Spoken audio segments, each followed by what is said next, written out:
Hello, नमस्ते, सत श्री अकाल। Welcome to born to teach. I am Sonia and आज हम बात करेंगे इलेक्शन कमीशन के रोल और पावर के बारे में। स्टार्ट करते हैं। The election commission of India is a constitutional body under article 324। इसमें कह रहे हैं जो इलेक्शन कमीशन है जो हमारा, उसकी भूमिका और उसकी शक्ति की बात हो रही है। इसमें बताया है कि इलेक्शन कमीशन ऑफ इंडिया एक संवैधानिक निकाय है, मतलब कॉन्स्टिट्यूशनल बॉडी है। किसके तहत? आर्टिकल 324 के तहत। ठीक है, इसके अंतर्गत आता है ये। अगर हम इसका रोल और पावर की बात करें तो it conduct election, prepare voters list and enforce the model code of conduct. मतलब ये चुनाव कराता है, मतदान कराता है और आदर्श जो आचार संहिता उन सबको लागू करता है। मतलब कि जो मॉडल है पूरा कंडक्ट करता है उसको, ठीक है, चलाता है कह सकते हैं। फिर है स्ट्रॉन्ग पावर। अगर स्ट्रॉन्ग पावर की बात करें, it can ban candidate and even order repoll for unfair practice.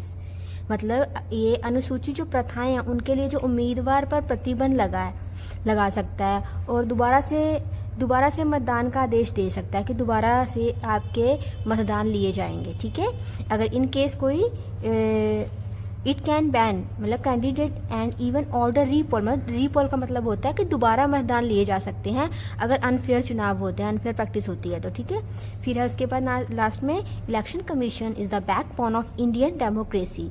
कि जो इलेक्शन कमीशन है, जो चुनाव आयोग है, वो भारतीय लोकतंत्र की रीढ़ है, मतलब। ठीक है, ओके। वहीं हम अगर हिंदी में बात करें हिंदी वालों के लिए तो हम कह सकते हैं इलेक्शन कमीशन की भूमिका और शक्ति के बारे में।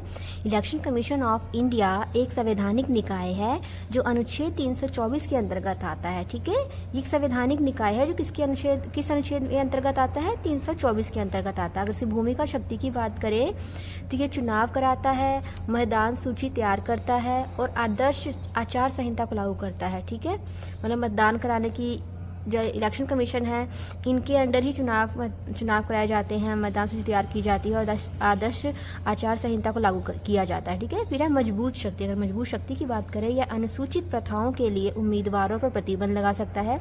जो अनुसूचित प्रथाएं होती है उनके लिए जो उम्मीदवार है उन पर ये रोक लगा सकता है।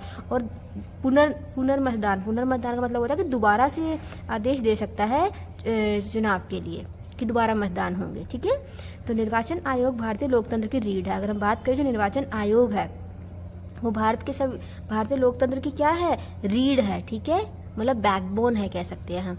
आई होप आपको यह समझ में आया होगा अच्छे से, और ज्यादा नॉलेज के लिए हमारे चैनल से जुड़े रहे। Thank you.